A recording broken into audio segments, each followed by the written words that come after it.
All right, Alexander, let's talk about the elections in Russia yesterday. Historic turnout. Putin won with about 80, 85 or 87% of the vote. Predictably, the collective West leadership and the collective West media, they're freaking out. Sham elections, these are fake elections. But here's my take on it. And let me know if I'm correct in how I'm assessing this. These were not sham or fake elections.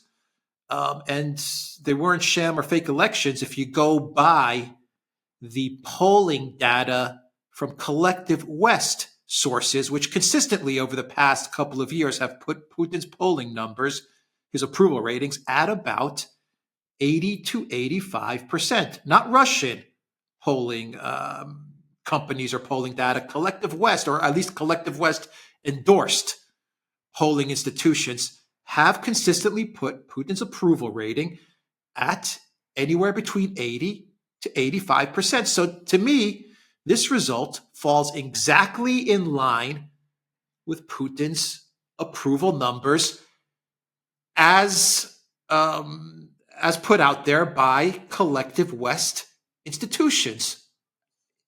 Am I seeing this correctly? You're Why would they call this a sham? You're seeing this absolutely correctly. I mean, there is nothing about this vote that I have seen that leads me to think that what we're seeing is not an accurate reflection of the Russian mood, or the Russian public mood at the present time.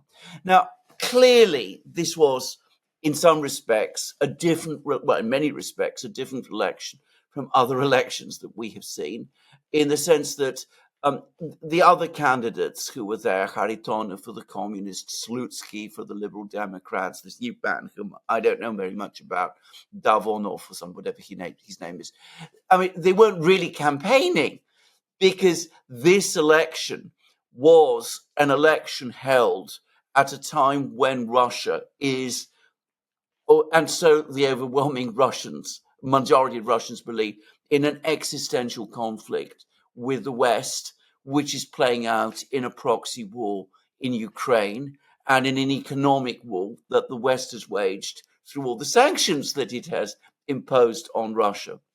So in that respect, this election is, if you like, a kind of referendum on Putin's leadership and on the course he has taken over the course of this conflict.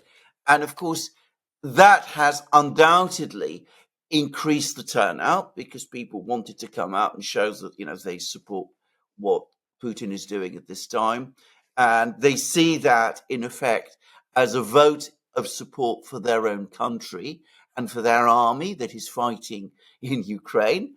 And that's pushed up the turnout, and it's also pushed up the approval rating. So it is a different election, but that doesn't mean that this is a manipulated or rigged result in any meaningful way. It is a product of the present conditions that are taking place in Russia. Now, the reaction of the West, having said all of that, is not only, predictable, it is predictable, but extreme.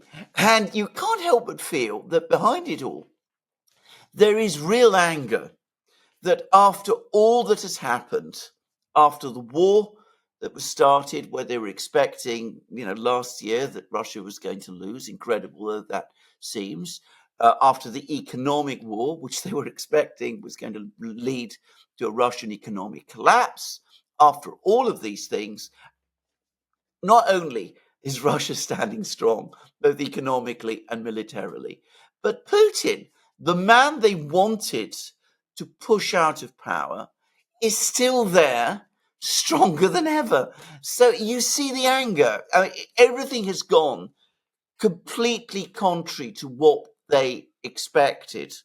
And the frustration and the anger is boiling over. And that's, I suspect, much of the explanation for a lot of the commentary that you're seeing coming out of the West over the last few hours. So I see it exactly the way you see it.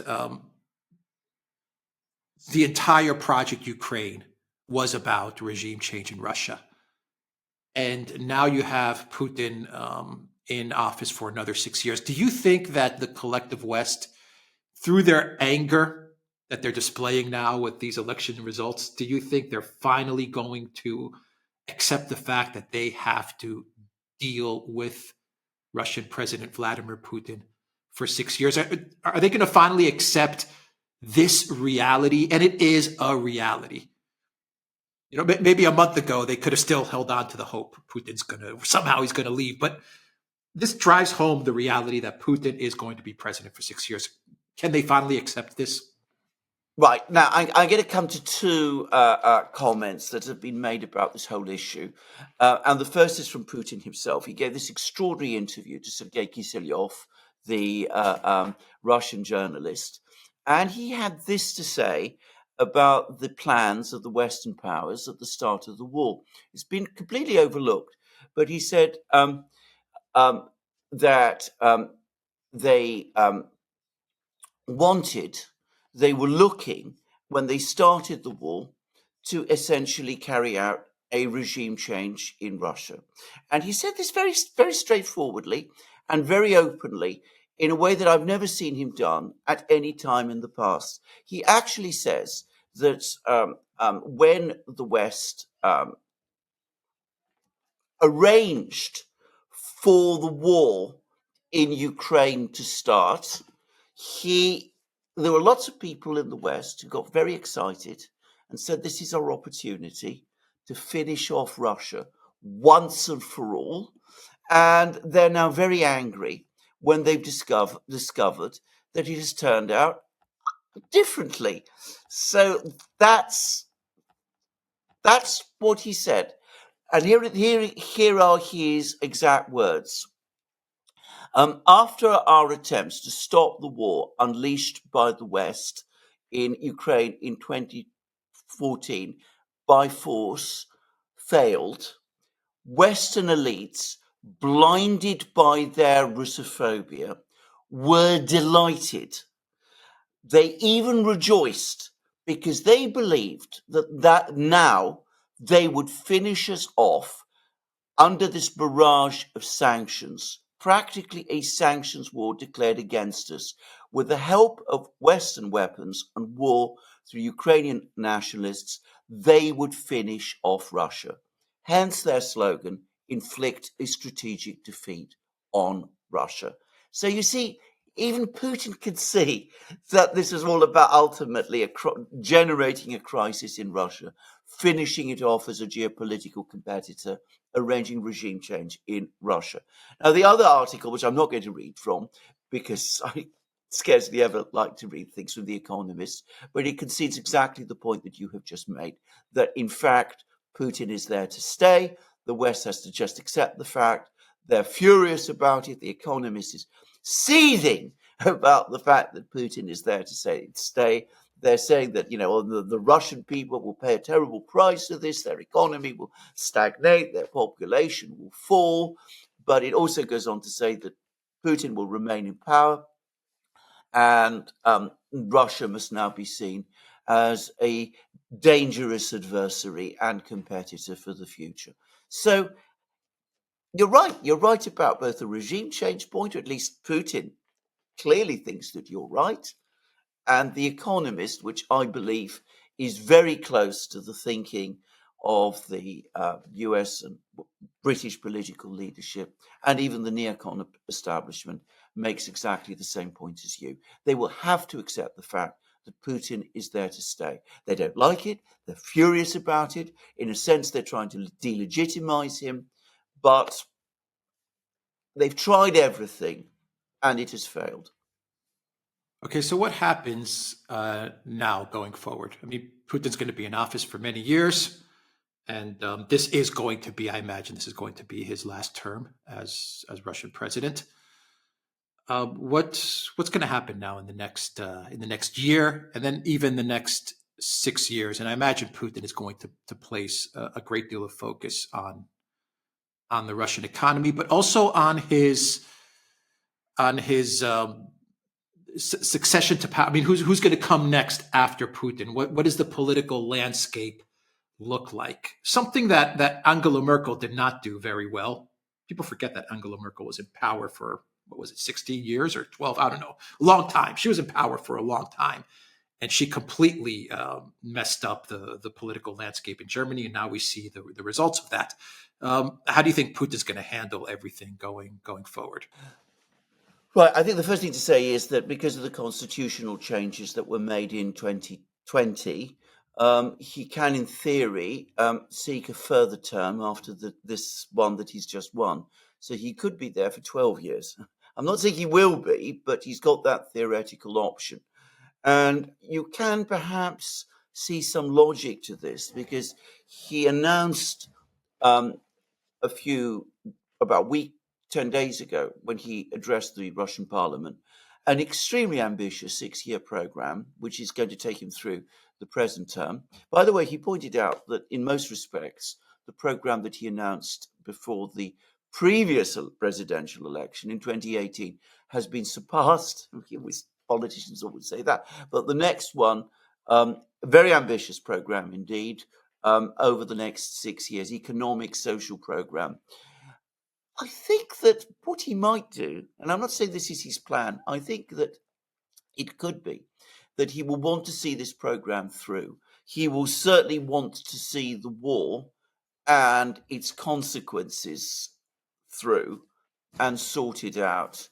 And then perhaps he might decide to stand for the next further term and groom a successor during that period. I mean, that's occurred to me as one possible way forward. But I have absolutely no doubt, whatever he decides to do, that he is going to start choosing a successor, promoting him, bringing him forward, and preparing the ground for the time when he leaves the sea. This is a man who is extremely concerned, not so much about his, reputation, but as he says many times, about his legacy. He wants to leave to whoever comes beyond him a stable, economically strong, geopolitically strong position in Russia. Remember, it's important to remember where he started in 1999 when Yeltsin appointed him acting prime minister. An utterly disastrous situation. So he wants to make sure that what he leaves to his successor is strong, stable, successful. That's his legacy now. But he also wants to make sure that his legacy is protected and that he will make sure that whoever succeeds him is somebody who has the ability to consolidate and build on what he has left. And you're absolutely right. Merkel did not groom her successor. None of the other leaders of the Soviet Union did either, by the way. I mean, that's a thing also to remember. Stalin, in 1948, had decided on his successor, who was a man called Andrei Zhdanov, but Zhdanov died, and then the whole succession issue was never resolved. And Brezhnev didn't really plan for his succession. And the result was political chaos, as we remember the whole perestroika affair. And so Putin will not want that. He will want to make sure that the Russian people are presented with someone who is, able to consolidate and continue what Putin has created, and a political system which he will want to see as politically stable as well. And I think here we have to come back to the issue of democracy and whether Putin envisages Russia's future as that of a democracy. And I think he does, actually, despite what everybody says. So he wants a political successor who he can present to the Russian people, who is able to take things forward, but do so, moreover, in a more open political landscape, a more democratic, a more, let's say democratic, a more competitive political landscape than the one that exists at the moment. I would say that that one of his major concerns is the constant foreign meddling inside of Russia. And even when you go back in history, I think that's been one of the defining factors of Russian history over the last century is the constant foreign intervention into Russia, and I think that Putin is very aware of that. So I imagine he wants to create a political system that is based on transparency and on a level of democracy. Though in today's world, I think it's difficult to define what democracy is. It's definitely not coming out of the collective West, but he is very concerned of the foreign intervention, whether it's NGOs, academic institutions sponsored by the collective West, or the media, or anything else. How do you think that's going to play into his presidency going forward? How's he going to deal with the foreign intervention that the collective West is known for, and that they're very keen on injecting inside of Russia? This is what they've been doing inside of Russia for many. This is absolutely true. It goes back. Yeah. It goes back to well before the First World War, and during the First World War, and then during the later Soviet period, and then throughout the time since the fall of the Soviet Union, and of course in the 90s. Britain and the United States, especially the United States, basically ran Russia for a time and did so disastrously. And this is a fact people never want to be reminded of in the West. And then after Putin came in, they were meddling and interfering constantly and doing everything they possibly could to destabilize and remove him. And they started doing that, contrary to what many people think. I remember this well. They started doing that literally from the moment when he first was appointed by Yeltsin, acting prime minister. I mean, there were already hit pieces being published about Putin in the autumn of 1999, as I well remember. I remember reading them and being astonished. So, of course, he's aware of this. And, of course, he's very concerned about this. I think at some fundamental level, I think, nonetheless thinks that the way to guard against this problem is to develop a strong Russian political system that is transparent and democratic and functions with the consent of the people through an informed democracy. Remember, he also remembers the late Soviet period, where the government basically controlled everything. The country was a genuine authoritarian state. The media was censored. There was enormous controls. And what that eventually led to was a disconnection between the rulers and the people they ruled. So he doesn't want that to happen again. So he wants a more open political system because he sees that is more stable. But he also understands that it has to be conducted with a more with a well-informed, well-educated public, and one where the antibodies, the political antibodies, are strong enough to resist this endless interference by the West. He talks about that again, also a lot, incidentally, in that interview with Sergei Kiselyov. And this is a difficult thing to work through, except, of course, that I think it is correct to say that most Russians now have figured it out. The experience of the 1990s is not one which Russians are going to forget in a hurry. And, of course, the political system is there to remind them of it all the time. The other thing I would say is that, of course, with the economy growing, with the economic situation now very stable, with the geopolitical situation changing all the time, Western power visibly in decline, he probably does calculate and say to himself, well, we have to keep a sort of tight grip.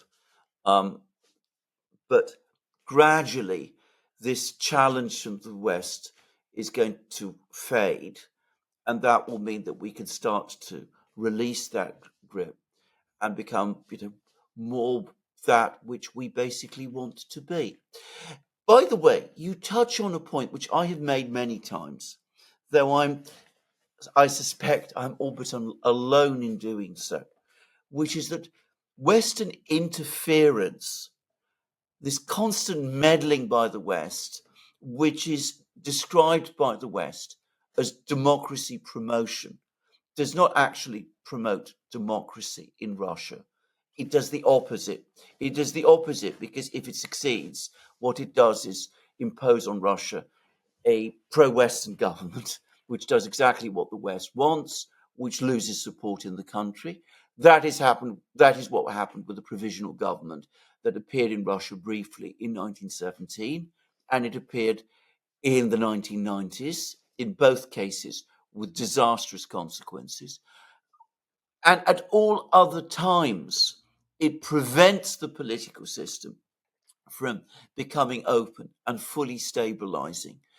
Because Russian leaders say to themselves, if we open the doors, if we relax at all, then the West will come and interfere in our affairs, and what we will get is chaos. And most Russians agree.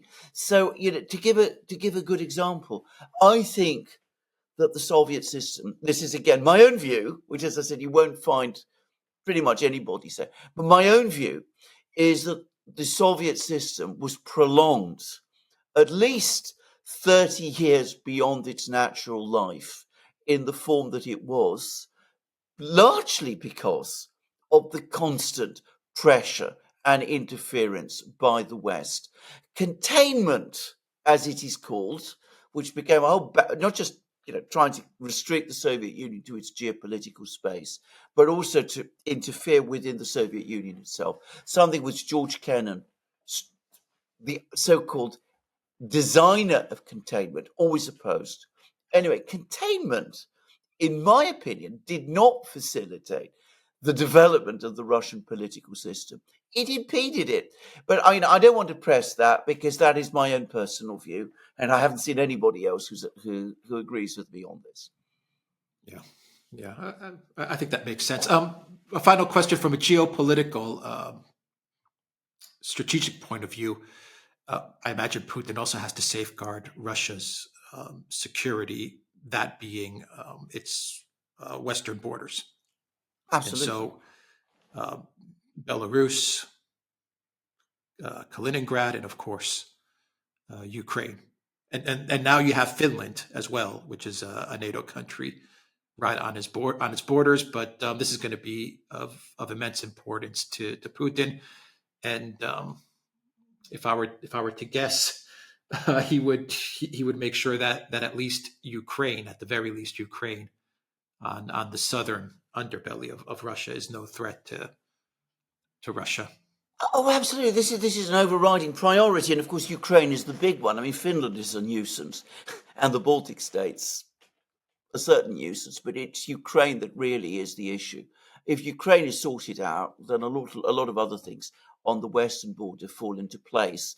But he's got to do that. And I think that is his overriding geostrategic priority at the moment. But he has other ones too. I mean, one of the great achievements of the Putin period is that he's forged all these close relationships with all these other countries. He's been lucky in one respect because over the period that he has been president, we have seen the multipolar system emerge. We've seen the rising powers, China, India, Indonesia, with which he has excellent relations, Brazil, which he had good relations with, both under Bolsonaro and Lula.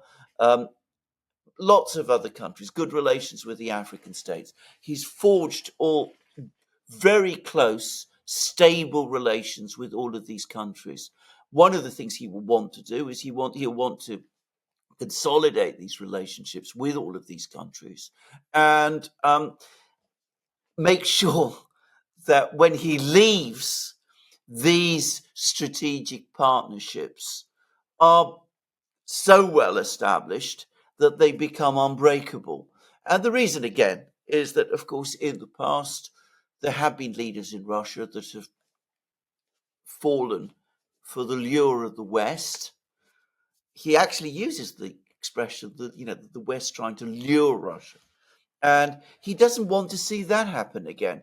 I mean, he saw what happened when that was attempted before, He doesn't want to see that happen again. And leaders around the world in these rising countries see that also.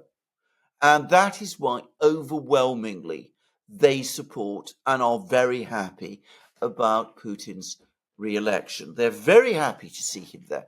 Now, we have actual evidence of this because a few days ago, the Western powers, the Western countries, released a statement basically criticizing the Russian elections, saying they weren't free or fair and open, casting doubt on their legitimacy, claiming that they violated international law because they were held in Crimea and Lugansk and Kherson and Zaporozhye and all of that.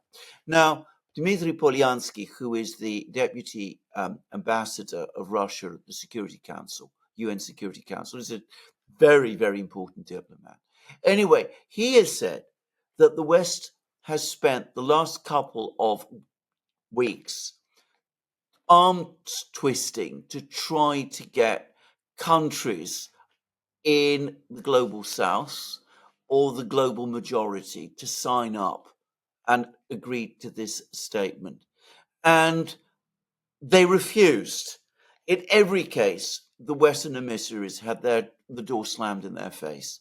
So the result was that the only countries that ended up signing the statement are the 56 states that formed the collective West. None of the global majority countries, not China, not India, not Turkey, not the African states, the Latin American states, the big ones, all of those, none of them agreed to sign it. And Polyansky made the point that meant that more than 2/3 of the nations that are represented in the UN General Assembly basically rejected this statement and are happy about the way in which the elections took place in Russia, and anyway consider those elections to be Russia's business. So Putin will want to consolidate those friendships and those relationships because he comes to see them as absolutely critical for Russia's future, and not just for Russia's, geopolitical future, but also for its security and prosperity. It anchors Russia in a world system that is no longer dominated by the West. Well put. All right. The Duran.locals.com. We are on Rumble, Odyssey, BitChute, Telegram, Rockfin, and Twitter X. And go to the Duran shop. 15% off all t-shirts. Take care.